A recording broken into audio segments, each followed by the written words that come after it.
Chapter 3. The Middle Planes of Shadanakar. Before attempting to draw a general picture of the demonic sakwalas, which play such a colossal role in the transphysics and metahistory of Shadanakar, as well as the sakwalas of elementals, some of which are closely bound with the demonic, I consider it advisable to give the reader some notion of certain sakwalas of ascent that succeed, as it were, the Zatomis sakwalas. These sakwalas are extremely diverse, but together they comprise the middle planes of Shadanakar. Shadanakar, the proper name of the Brahmatura of our planet. It comprises a huge, more than 240 number of variomaterial planes of varying dimensions and time streams. Brahmatura. Almost every heavenly body possesses a number of variomaterial planes that together form a closely integrated system. These systems, united by the commonality of processes taking place on their planes, are called Brahmafaturas. In the majority of Brahmafaturas in our galaxy, the chief process uniting the planes of each is the struggle between the providential and the demonic forces. There are, however, Brahmafaturas that have completely fallen under the sway of the demonic and those that have freed themselves entirely of it. Demons, the higher humankind of Shadanakar, who abide in a sakwala of four-dimensional worlds with differing numbers of time streams. Daemons proceed along a path of growth similar to ours, but they began much earlier and are completing it with greater success. They are linked to our humanity by a variety of threads, some of which are described in the main text. Sakwala. Here, it means a system of two or more variomaterial planes closely connected in structure and metahistory. Metahistory. The sum of processes, as yet outside the field of vision and methodology of science, that take place on planes of variobeing existing in other time streams and dimensions, and that are sometimes visible through the process we perceive as history and the religious teaching about those processes. Elementals, a category of God-created monads that proceed along a path of growth in Shadanakar, primarily through the realms of nature. In the majority of cases, however, they do not undergo physical incarnation. Since humanity is an aspect of one realm of nature, there are various groups of elementals linked not to the natural elements, in the broad sense of the word, but to the natural, elemental aspect of humanity. Monad. Here the term means a primal, indivisible, immortal spiritual entity, which can be either God-created or God-born. The universe is composed of a countless number of monads and of the numerous kinds of materiality created by them. Zatomis.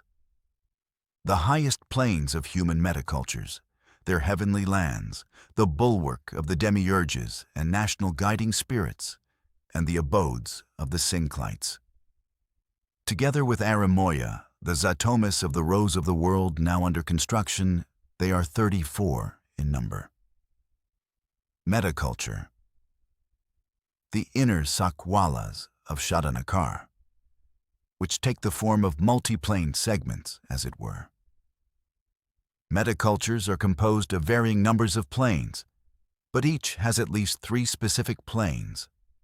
The physical plane, the abode of the corresponding supra-people in Enroth that create the culture. The Zatomis, the heavenly land of enlightened souls of the people. And the Shraster, the demonic underworld that counterposes the Zatomis.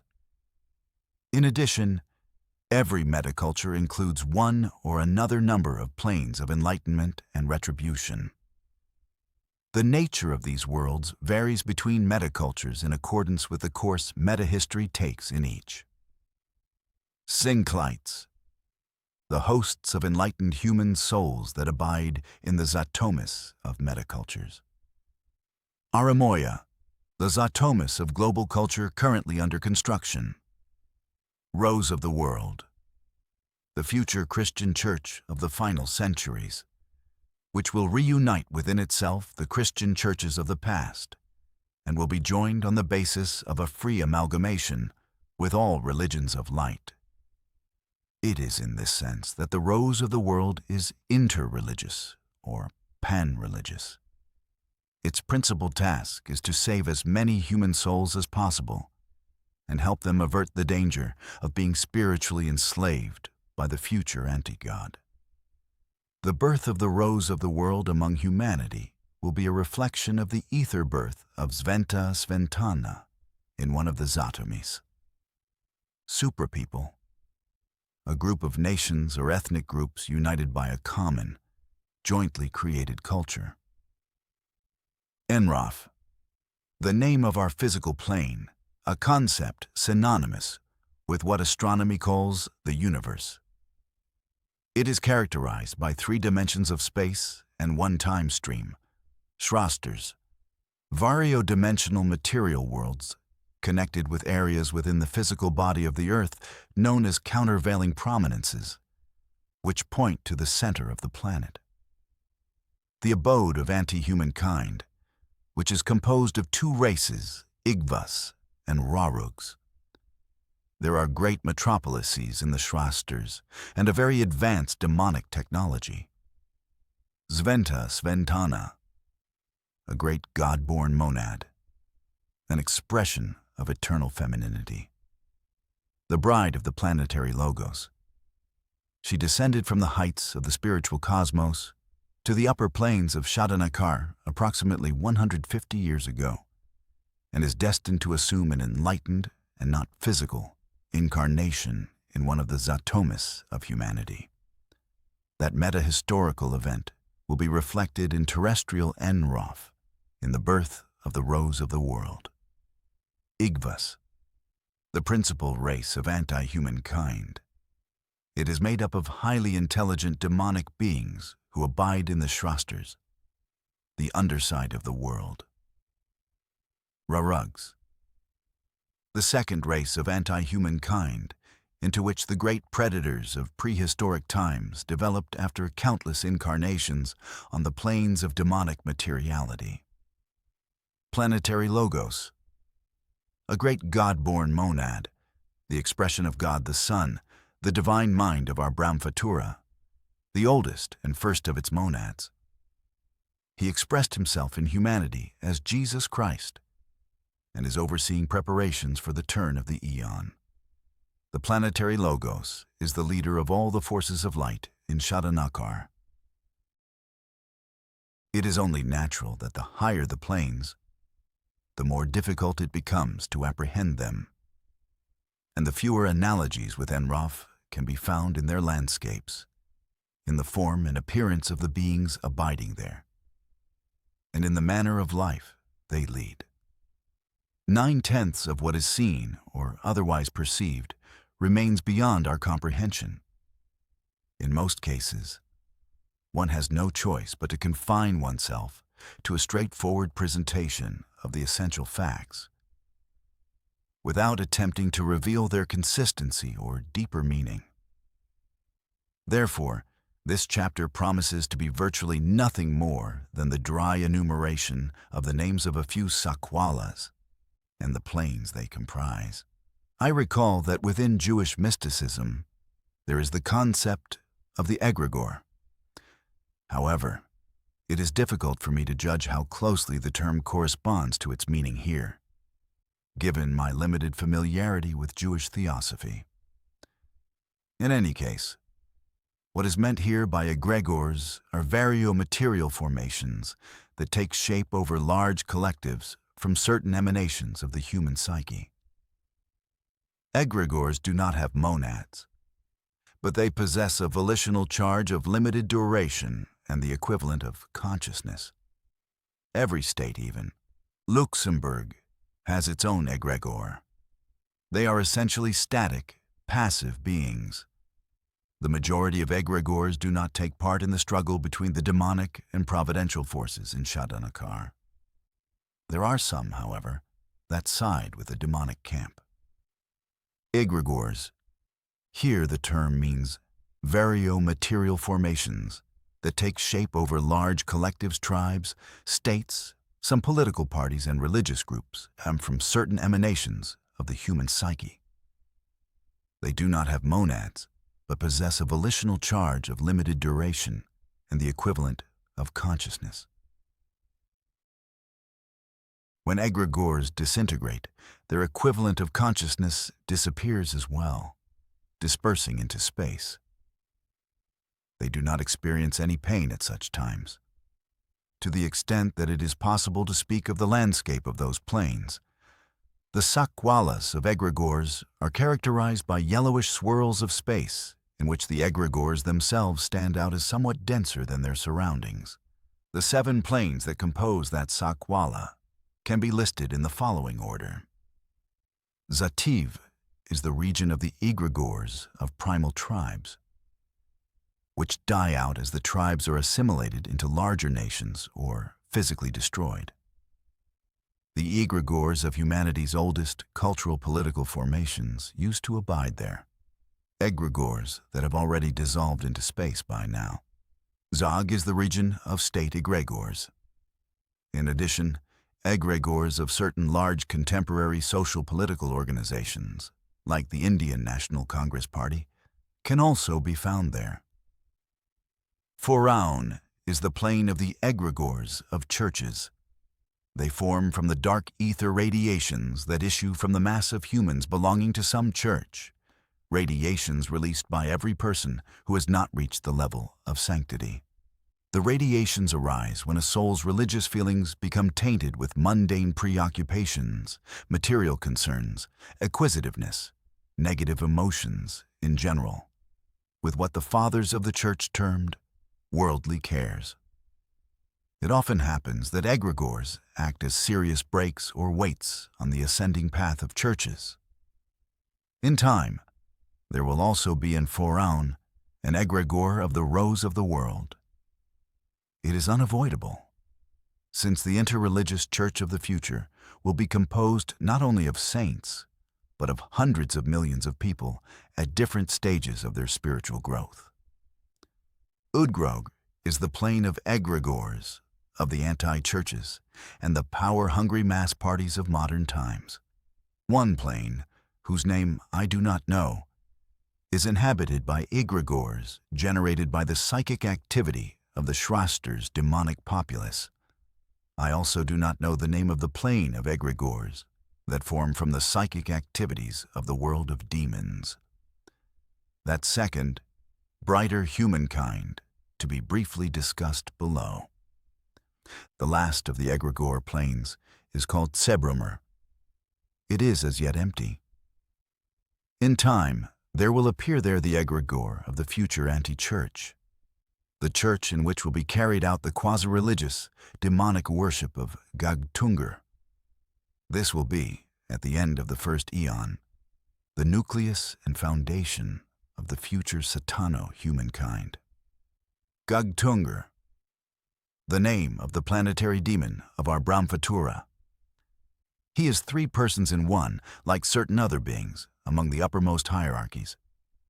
The first hypostasis of Gagtungur is Gisturg, the great torturer. The second is Fokerma, the great harlot, and the third is Urparp, the great implementer of the demonic plan, who is sometimes called the principle of form. A different, higher humankind of Shadanakar abides in a sakwala of 3- and 4-dimensional planes with an immense number of time streams. Unfortunately, my knowledge of them is limited. A host of unanswered questions that arise in connection with them has left a large gap in the picture I have been drawing of Shadanakar. These beings are called demons. They are proceeding along a path of development similar to ours, but they began it much earlier and have achieved greater success in their spiritual growth. It appears that the key to this is that Jesus Christ's mission, which in Andreev was curtailed almost at the start by the efforts of Gagtungur and ended in only a partial victory, was brought to a successful conclusion in the demon world that occurred much earlier than Christ's incarnation in the person of Jesus.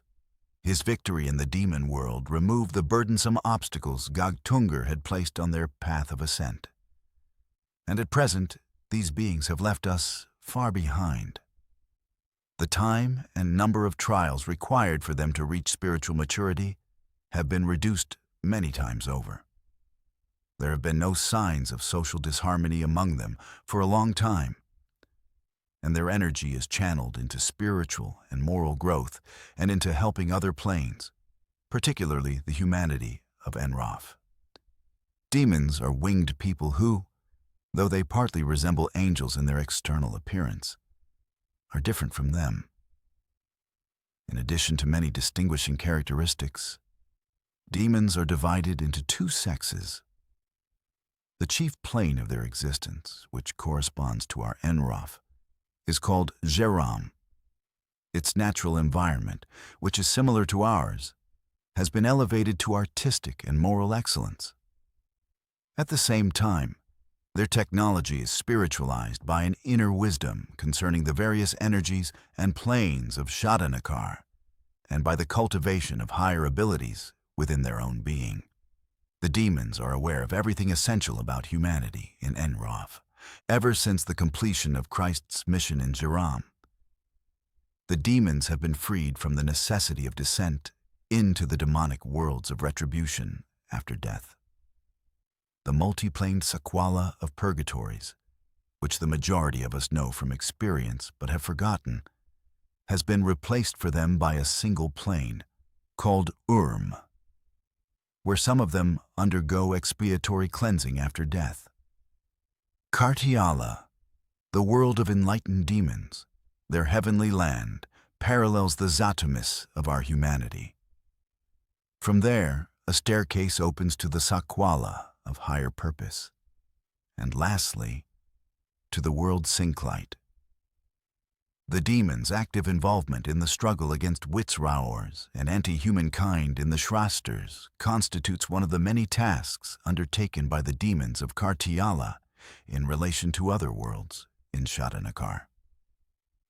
Their inspirational and guiding influence upon the creators of our artistic culture constitutes another. The apostrophe some poets use to address their demon, and others their muse, is by no means a poetic device. It is testimony to genuine transphysical facts. I do not know if the 9 sisters of Apollo ever existed in the Olympus Zatomis.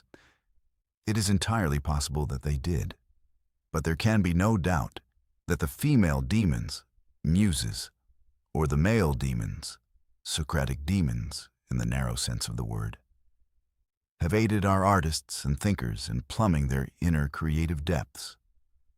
Only the blindness of materialism could cause us to pass over the countless testimonies to this fact given by our poets, writers, musicians, and philosophers, beginning even before Socrates and ending with Gogol and Alexander Blok.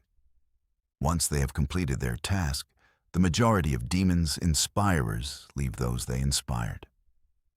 Sometimes a kind of union occurs, an extremely rare phenomenon, very difficult to explain. It is common for human shelts to weave an incarnation in the demon world into their garlands. They are ordained such an incarnation to consolidate the gains their souls have made on their paths of light. But there is also another race that abides in the demon's Sakwala, one that is less in number and has lagged behind in development. They are the wards, as it were, of the demons. I do not have a clear notion of how they came to be in those worlds. It seems that they too are demons, ones who at some time in the distant past went astray, lost their wings, and are now undoing the harm they caused themselves on a special road of atonement. These wingless beings differ from humans in appearance only slightly. Here I come to a fact that will inevitably evoke scoffs and even exasperation in most readers of this book. But if it is true that a song suffers from the loss of a single word, then this book will suffer from the loss of a single thought. Those beings whom I referred to as a lower race of demons can, in part, be characterized as the meta-prototypes of certain heroes and heroines in global literature and art in Enroth. It sometimes happens that the intuition of artists in Enroth, albeit an intuition of geniuses alone, penetrates to Zeram, sees one of those beings, and records its image in human art. The image becomes a kind of magic crystal that acts as a locus for radiations people emit at times of active perception. These radiations rise up to Zeram and supply the metaprototype with energy to grow. If such an image is not created, the metaprototype's growth slows, and in some cases, it may even have to leave the demon Sakwala and embark on a lengthy journey through Enroth. The majority of human representations in our painting and sculpture have no metaprototypes. They are portraits of people, no more. But works of art, like the Mona Lisa, for example, are, in addition to their human prototype, connected with prototypes in Zeram that have been apprehended by the intuition of the genius. This is the origin of the extraordinary eloquence and power of these masterpieces.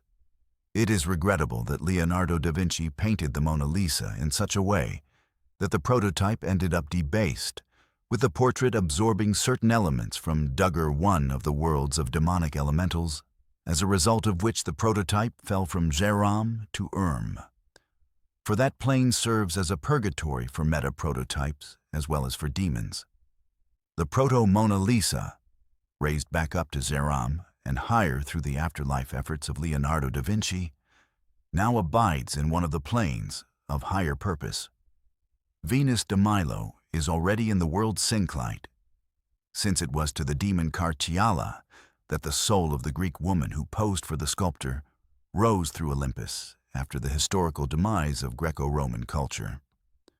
Merging in Cartiala with her meta-prototype, she began to climb the staircase of ascent through the upper planes.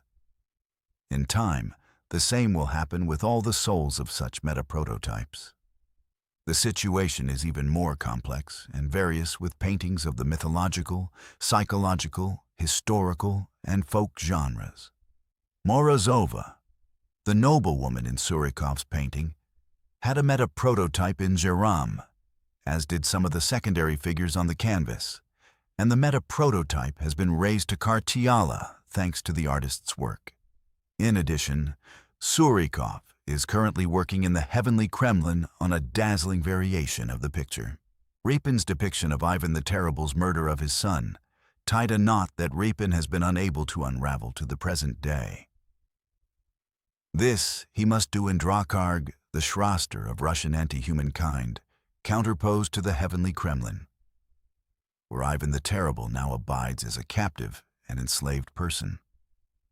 The situation is worse still for the fallen demon of Vrubel, a stunning, unprecedented case of a demonic infraportrait.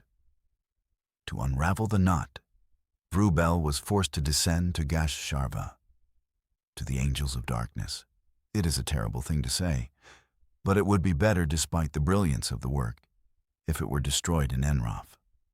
Gash Sharva, one of the principal planes in the demonic anticosmos of Shadanakar, a two-dimensional world where a variety of powerful demonic beings abide. Anticosmos, provisional designation of all those worlds created by the demonic to supersede the divine cosmos. At present, the anticosmos of our Brahmfatura consists of the planes of Shog, Digm, Gash Sharva, Sufetk, and the Pit. Digm, the abode of Gog Tungur, one of the five-dimensional worlds with an abundance of time streams. Landscape painting, despite its immense cultural and psychological importance, very rarely possesses any transphysical meaning. Such meaning is present either in those cases when the artist can communicate to the viewer his or her feeling for the worlds of elementals visible in Enroth through nature, or to hint at the landscapes of some other plane through the use of unique combinations of lines and colors. In my personal opinion, The Russian artist who succeeded best in that was Rary, and at times the dubious, scorned, even untalented artist Cherlonis. As for literature, in the overwhelming majority of works, there are no meta-prototypes behind the characters. For example, almost all Soviet literature, with a few exceptions, has none. As well, characters of a historical nature, for example, Pushkin's Boris Godunov or Shakespeare's Julius Caesar cannot have a meta-prototype. But Macbeth has one, because the work is not historical. Generally speaking, the presence of a meta-prototype in a work entails a sharp departure from historical accuracy in attributing particular depth to the personage and a greatness of character that does not have any basis in the historical prototype. That is not to be found either in Pushkin's play or in Julius Caesar, which is proof of the lack of meta-historical depth in those works. After the death of artistic geniuses in Andreev, the meta-prototypes of their works in Geram meet and spend time with them, as the karma of artistic creation draws them together. Many great artistic geniuses have, in their afterlife, had to assist the prototypes of their heroes or heroines in their ascent. Dostoevsky spent an enormous amount of time and energy raising his meta-prototypes. The suicides of Stavrogin and Svidrigailov, dictated by creative and mystical logic, threw Proto-Stavrogin and Proto-Svidrigailov down into Urm. At present, all Dostoevsky's heroes have been raised by him. For example, Svidrigailov has been raised to Kartyala, and Ivan Karamazov and Smerdyakov to Magirna, one of the worlds of higher purpose. Also, there are Sobakevich, Chichikov, and other heroes of Gogol, and Tolstoy's Pierre Bezukhov, Andrei Bolkonsky, Princess Maria, and Natasha Rostova, whom Tolstoy raised from Urm at the cost of tremendous exertions. Goethe's Margaret already abides on one of the upper planes of Shadanakar, while Don Quixote long ago joined the world Synclite, which Faust, too, will soon enter. I want to take this opportunity to say a few words about the transphysical meaning of the dramatic arts, Christianity's traditionally negative attitude toward such forms, regardless of how cultural historians and even religious teachers have explained it, arose because the early and medieval Christians, in a manner of speaking, sensed unconsciously with their religious intuition the close relationship between the dramatic arts and the ancient organism that is partly linked with Lilith, and partly with an even darker demonic world, called Duggar. In a later chapter, I will describe that world in more detail. Duggar is bound up with human sexuality, and although it was not discerned clearly in the Middle Ages, its diabolical radiations evoked fear, disgust, and shame in the people of that time. Properly speaking, theater can possess, on a transphysical level, widely varying, even contradictory, meanings. Shaliapin was fully justified in fasting and praying after performing the role of Mephistopheles.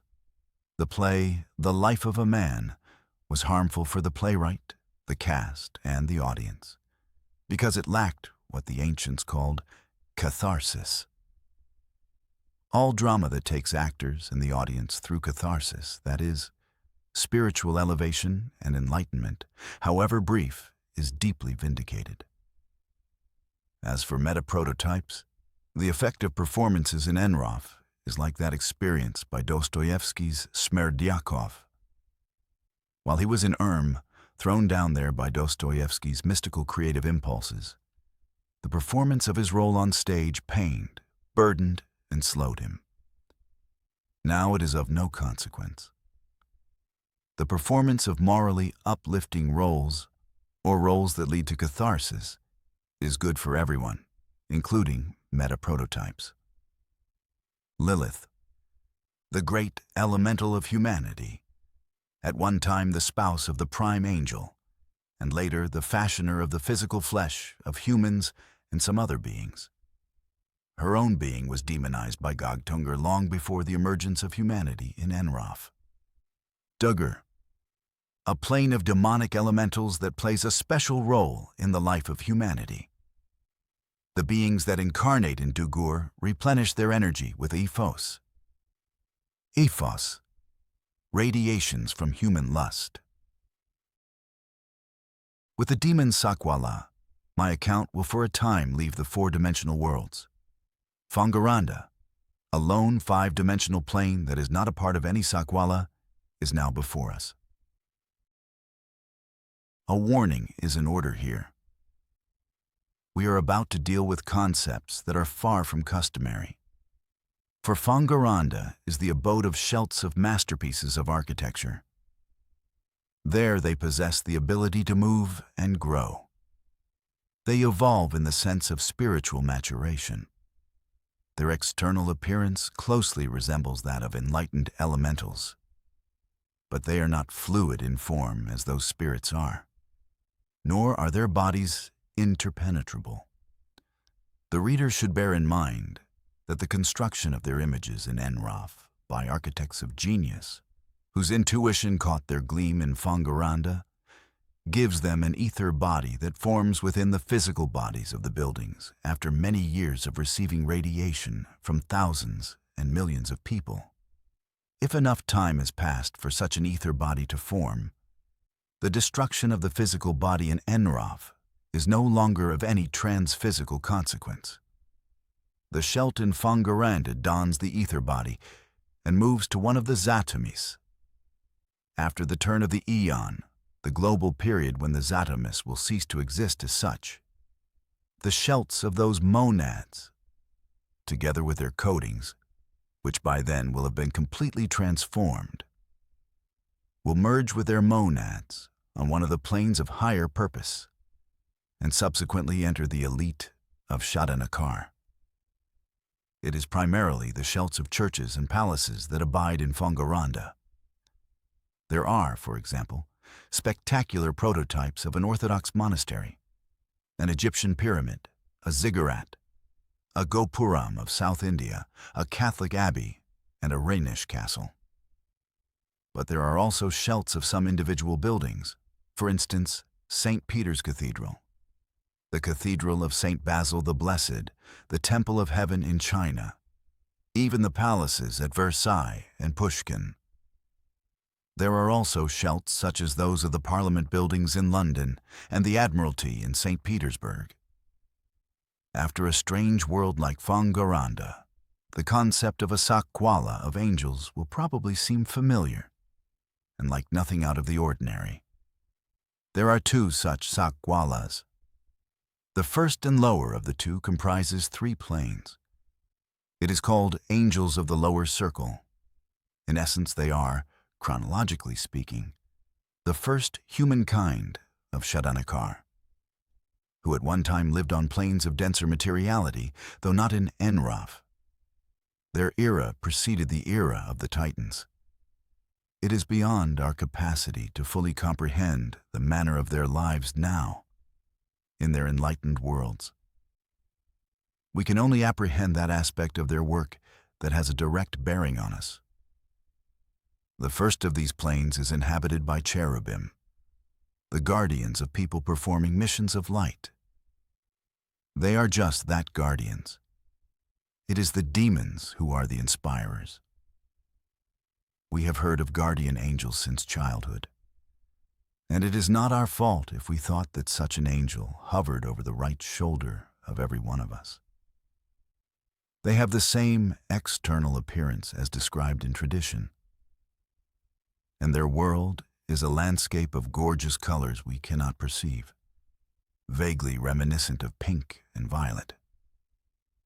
Another plane, a land of white gold pierced everywhere by beams of light, belongs to seraphim, the guardians of certain human communities, churches, religious groups, some charitable organizations, and those very few cities whose spiritual integrity and moral purity are of particular importance in the eyes of the providential powers.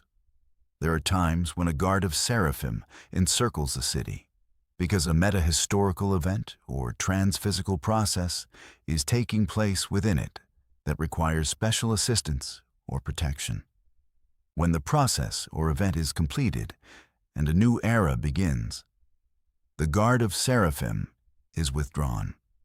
There were guards over Kiev during the reign of Saint Vladimir, over Moscow during the reigns of Prince Daniil and Ivan Khalida, and several times over Jerusalem, Rome, and many other cities.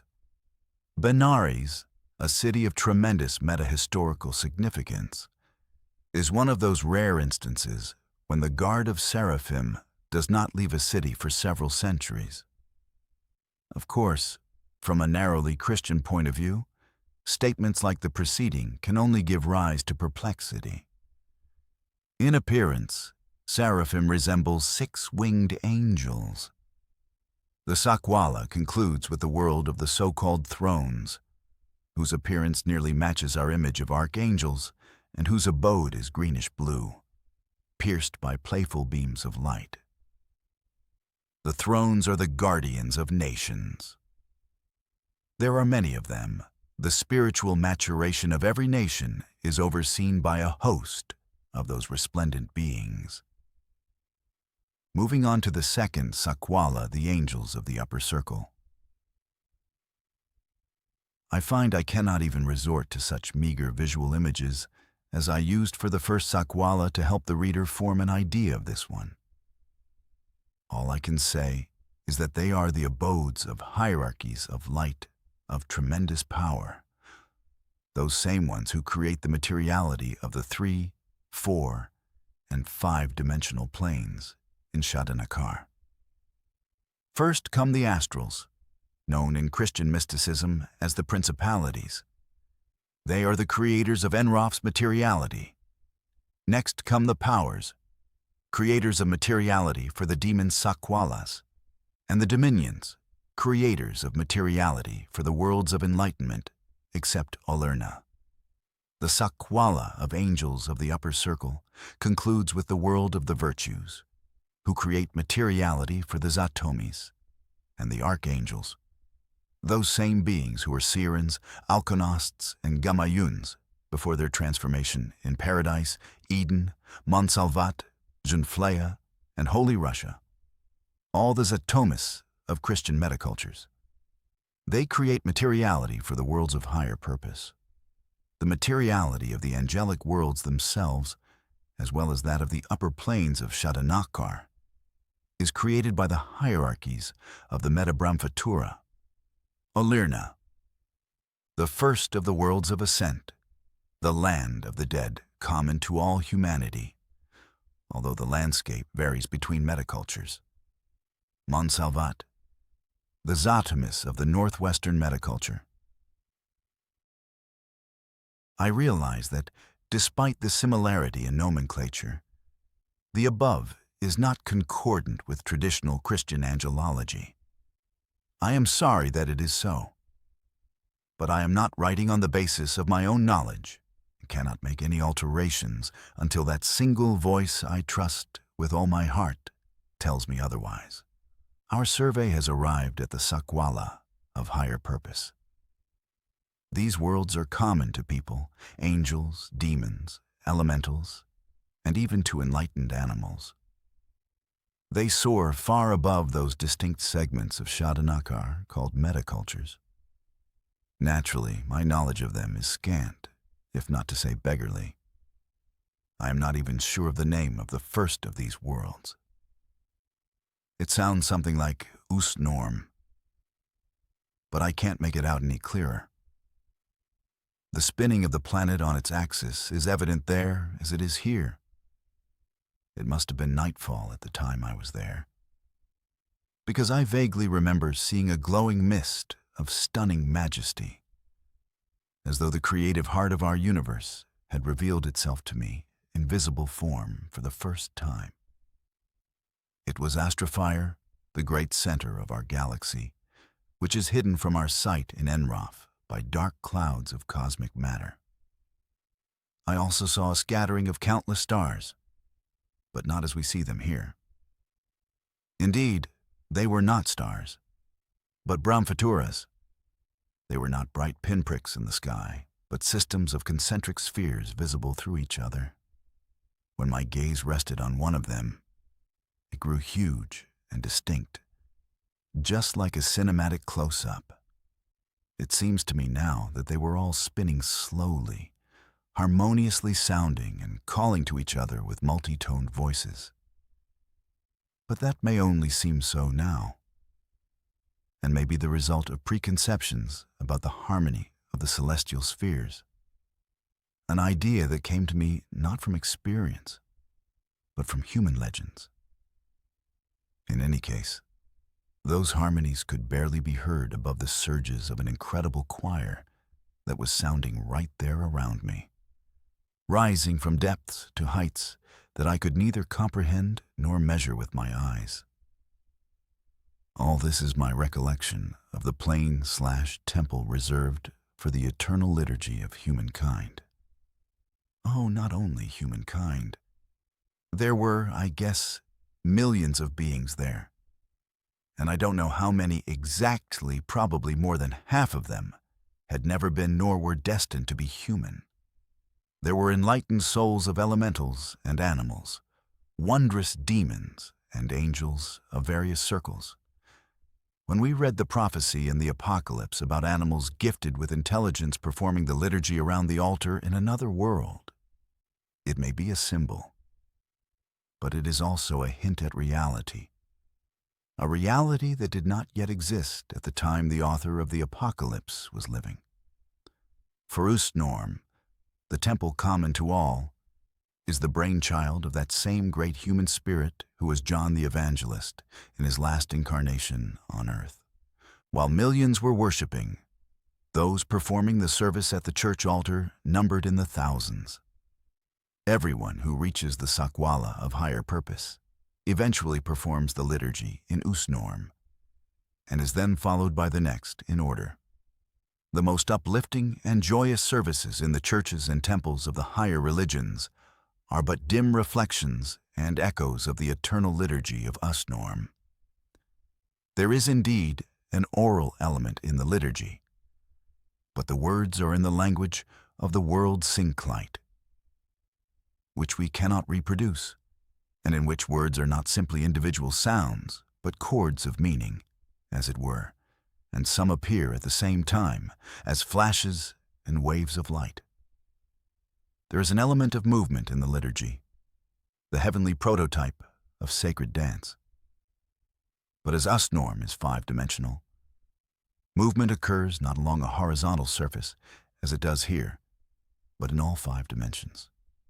There are elements of light and color in the liturgy, but it is impossible to convey a description of these colors outside the 7 visible to us. What can I say that would do justice to the symphonies of light, beside which even the fireworks of Fair seem monotone and feeble? What can I say about the spiritual fragrances, about the incense of Usnorm, which rises from gigantic floating and swinging thuribles up to Astrofire itself? Usnorm is the first world where those who are ascending no longer absorb material radiations, but rather purely spiritual ones. These issue from the very highest transcosmic spheres, which one could call the Empyrean, if that ancient word is not taken to mean a fantastic world of motionless stars, but rather the all-embracing abode of pure spirit, that is, the Holy Trinity. The worlds of higher purpose are way stations between the Zatomis, Kartiala of the demons, and Hungvilla of enlightened animals on the one hand, and the worlds of the higher transmyths of the global religions on the other.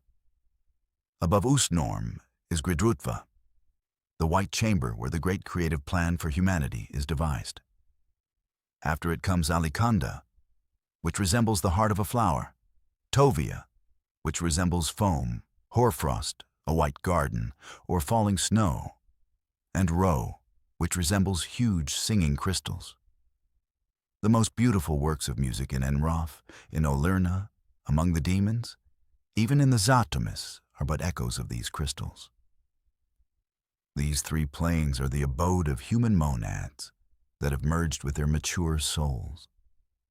Magern, a plane that resembles illumined ocean depths, is the abode of monads and metaprototypes that have merged with their shelts and transfigured astral bodies. The monads of animals merge with their mature souls in Kermis, which could be described as a land of living sphinxes. The same happens in Ditrast to the monads of demons, and in Sebren to the monads of angels, about which I can only say that it is an unbelievable choir of rejoicing.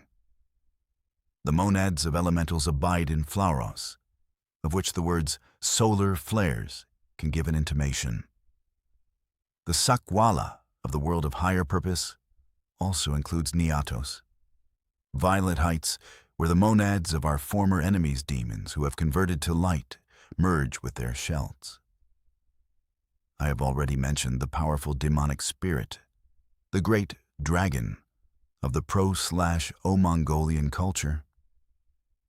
Cast down by Gegtungur into a plane of torment known as the Reign of Endless Misery, it was long ago rescued from there by the providential powers and now shines in the world of violet heights as one of its most beautiful lights.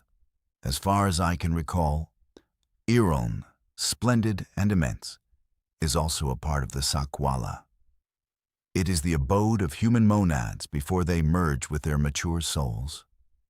Iron is the initial destination of the individual spirit of each person when it leaves the heart of the Creator and enters Shadanakar. It resembles a multitude of suns gliding and spinning. And now I am not sure. It seems to me that Iron is not 5 but 6-dimensional, and my inclusion of it into the Sakwala of higher purpose is a mistake, an aberration on my part. Higher on the staircase of hierarchies in Shadanakar are situated, one after another, the Sakwalas of cosmic emanations. What are they? Other Brahmfaturas have been tangibly acting on Shadanakar throughout its multi-million-year history. These Brahmfaturas are either more powerful than ours, or more advanced, or commensurate with us in size and level of ascent. Still, because they are located not too far from us in space, they therefore interact with our Brahmfatura. The forces of light of other Brahmfaturas create the materiality of the worlds of emanations. The Brahmfaturas are inhabited by higher beings who can travel great cosmic distances without difficulty. These visitors from other Brahmfaturas are the great allies and friends of the forces of light of Shadanakar. Other than to list a few names, I have literally nothing to say about some Sakwalas of emanations. For example, there is a Sakwala of emanations from Orion. Orion is a system of Brahmfaturas of immense power that has completely freed itself from the demonic and plays a prominent role in the life of the galaxy. Of course, listing the names of the 10 planes that make up the Sakwala cannot evoke in the reader anything but disappointment in its meagerness. But how do I know? Perhaps even these names will be of some use in the future. Umaroya, Ogiana, Ramn, Vualara, Ligeia, Fianna, Eremo, Veatnor, Zaulita, and Natolis.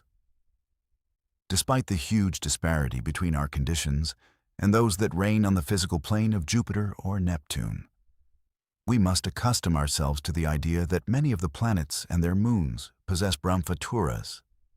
Jupiter is even inhabited on our plane in Enroth by intelligent life forms.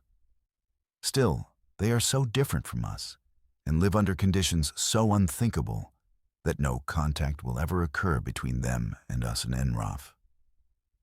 But contact does take place on the 5-dimensional planes of both Brahmfaturas.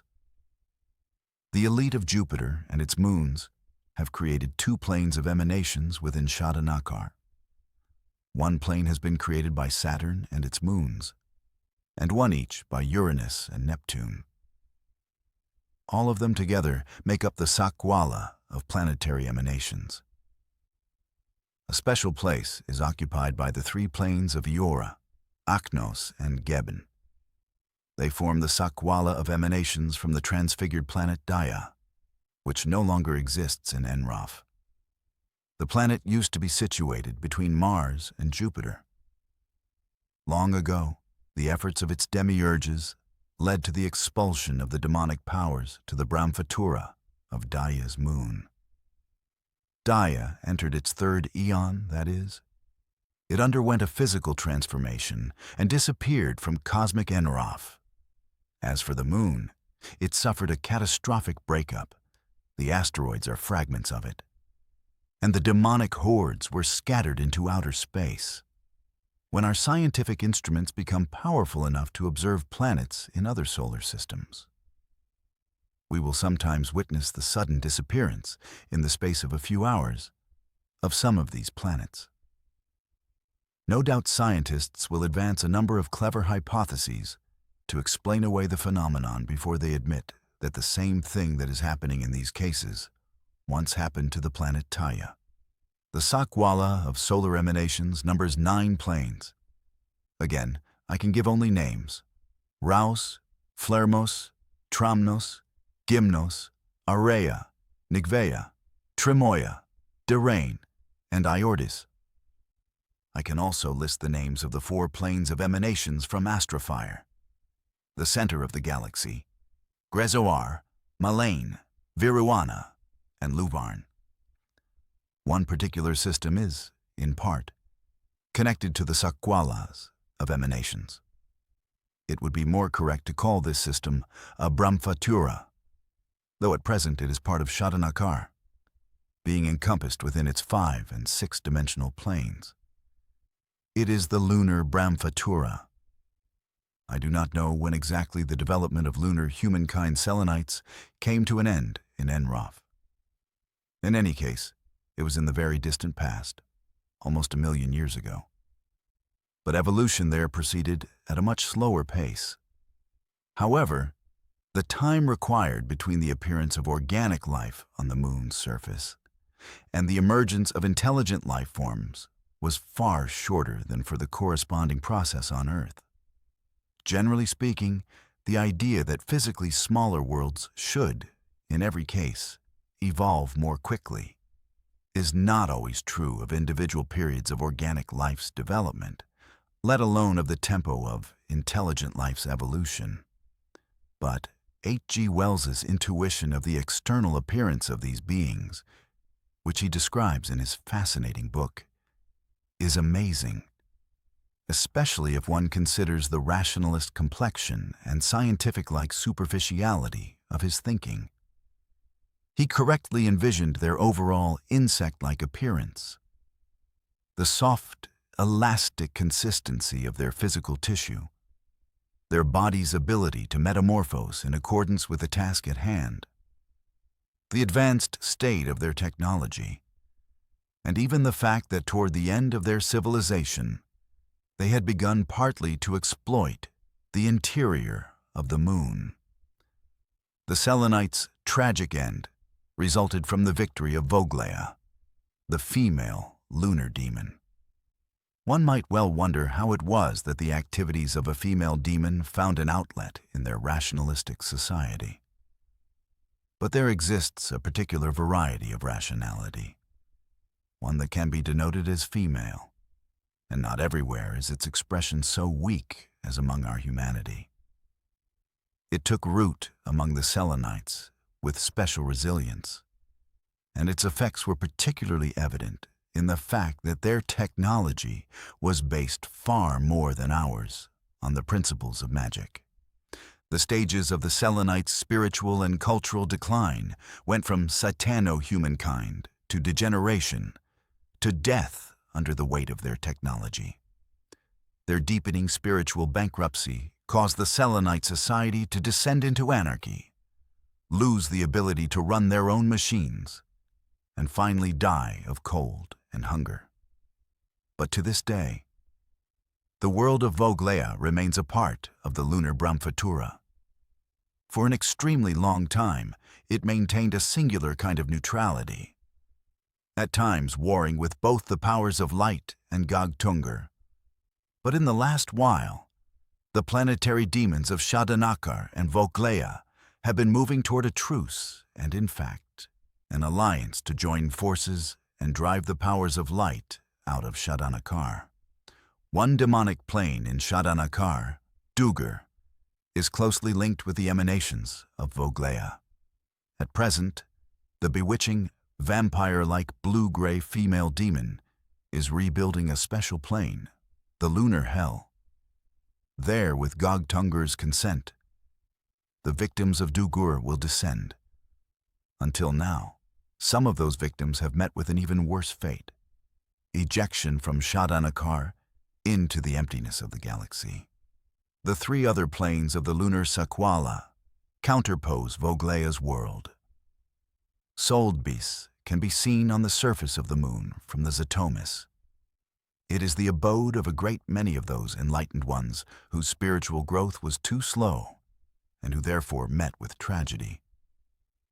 Their last incarnation in Enraf occurred during the period of the lunar Satana humankind and degeneration. And since then, they have spent a long time in rehabilitation and gradual enlightenment in Soldbis.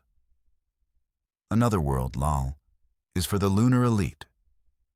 A great many Selenites have already risen even higher, to the elite of Shadanakar.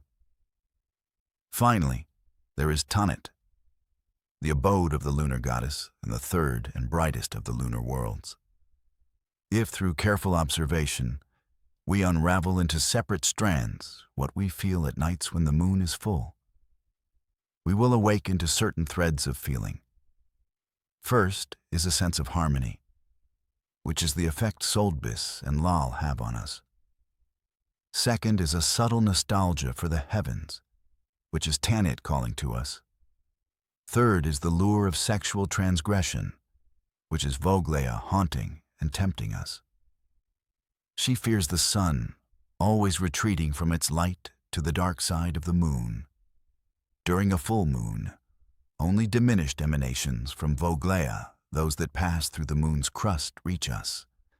But when the moon is waning, Vogleya moves together with the darkness to the side, facing the earth. That is why the waning of the moon and a new moon have thus for many such a sickening, sinister, and depressing effect on the subconscious. Our survey of the structure of Shadanakar has at last arrived at the grandiose Sakwala that I am forced to refer to by the painfully cumbersome title of the worlds of the highest aspects of the global religions. It is the world of their purest transmyths. Many years ago, long before the Second World War, when I was still quite young, a mysterious, beautiful, and persistent vision began appearing to me. Seen from an endless distance away, it looked like a bluish crystal pyramid with the sun shining through it. I sensed the magnitude of its significance, the waves of grace, power, and beauty pouring forth from that shining center. But I had no idea what the vision could mean. Later, I even thought it was a glimmer of the world Salvatera, refracted through my limited human mind. How naive. Those whose souls are illumined by a glimmer of the world Salvatera become saints and prophets. And, of course, its glimmer can in no way be likened to anything earthly. It was only many years later, quite recently in fact, that I learned that the pyramid is not alone, that there are others in tandem, as it were, with it, 5 in all, and there will never be a 6th in Shadanakar. But there is only one blue pyramid. The rest are other colors, and it is impossible to say which is the most beautiful. Of course, for us, transmyths are in themselves transcendental. It may very well be that, in themselves, they bear no resemblance to any geometric forms. But it was in the form of those gigantic crystal pyramids that they imprinted themselves on my mind. and the adoption of just those images must contain some deeper meaning. Later, I was struck by something else. One of the pyramids, smaller in size but of a wondrous, unearthly white, is the higher transmyth of a religion that I personally would never have thought to include among the global or higher religions. The transmyth of Zoroastrianism. My puzzlement has yet to be dispelled. To this day, I have been unable to learn how that local religion, which left the historical scene a long time ago and, it seems to me, is not, mythologically speaking, all that rich, could prove to be a reflection of an immense reality professed by it alone. My puzzlement notwithstanding, its world is called Azur. Another pyramid, which I better understand, is also comparatively small in size, but it is gold in color. It is the highest aspect of Judaism, the aspect that is left far below the anti-Christian intransigence of its lackluster and turbid earthly twin. It is the golden world of heavenly glory, whose light penetrated into the visions of the great mystics of the Kabbalah and the prophets, and for which the winding thread of the Talmud is as the dust of valleys is for a lord of mountain heights. The name of the Golden Pyramid is I. The highest aspect of the Hindu transmyth is a huge pyramid whose color is reminiscent of our violet. That complex world is layered, the outermost of its layers being the ultimate goals of Vedanta and Yoga, and the highest layer being the ultimate goal of the Synclite of India, an intimation of which we might find in Indian philosophy under the name of Nirukta. Concerning another layer, Iroya, and yet another, whose name I do not have the right to pronounce, I can only say that, though they who were once humans also abide in those worlds, they are more like guests there. Kshatritva, the last layer of the violet pyramid, is the abode of many hierarchies of the Hindu pantheon, but one can speak of the exact correspondence of the pantheon images to the hierarchies of the transmyth only in part, in certain individual cases. For example, hierarchies of entirely different heights, powers, and cosmic levels from the national Aphrodite of India to the Virgin Mother of the universe are worshipped in Enroth under one and the same name, Kali Durga. No less huge is the Green Pyramid, the world of the higher aspect of Buddhism, which comprises two layers. There is a popular misconception that Buddhism, or at least its southern variety, is atheistic. In reality, there is of course no atheism to be found at the highest levels of Hinayana or Jainism. But beginning with Gautama and Mahavira, thinkers and disseminators have judged that it is in the best interests of the masses to emphasize the immateriality of the question of God in one's spiritual salvation, so that the efforts people themselves have to make are not shunted onto God. And how could they not believe in God? They whose nirvana is the first of the two layers of the Great Green Pyramid. The second layer belongs to the Dhyani Bodhisattvas, the hierarchies that guide the peoples of Buddhist metacultures. We should treat with caution the claim made by the spiritual shepherds of Tibet that the majority of Dalai Lamas are reincarnations of the Dhyani Bodhisattva Avalokitesvara. To take that claim literally would show that the clarity of our thinking has not yet risen above the clarity that is attainable within definite religious limits. But we will not be far from the truth if we regard the proposition that Avalokitesvara is reincarnated in a successive series of Dalai Lamas as a sort of intimation that most Dalai Lamas are inspired by that great hierarchy, an intimation designed to accord with the level of mass understanding. The second to last of the Tibetan spiritual leaders was not wholly inspired, while the one ruling at present, 1957, is nothing other than an impostor, which accounts for his behavior. As for the blue pyramid that has been beckoning to me for the last 20 years, it is heavenly Jerusalem, the higher transmith of Christianity. It is what lies behind the Christian creeds shared by Catholics, Orthodox believers, Protestants, Ethiopians, and the future followers of the Rose of the World. I said creeds. But that is not precise, because it is almost impossible to express that single, common truth in words. Heavenly Jerusalem is the highest plane of the synclites of Christian metacultures, and yet it is still not the Church. The Church is the highest plane of Shadanakar, and before undertaking to describe it, we must do an about-face and go down, far down, into fire and darkness. For without a notion of the frightful and dread demonic sakwalas, we will also be unable to gain a proper notion of the higher planes of Shadanakar. Thank you for listening. Why not to subscribe for more?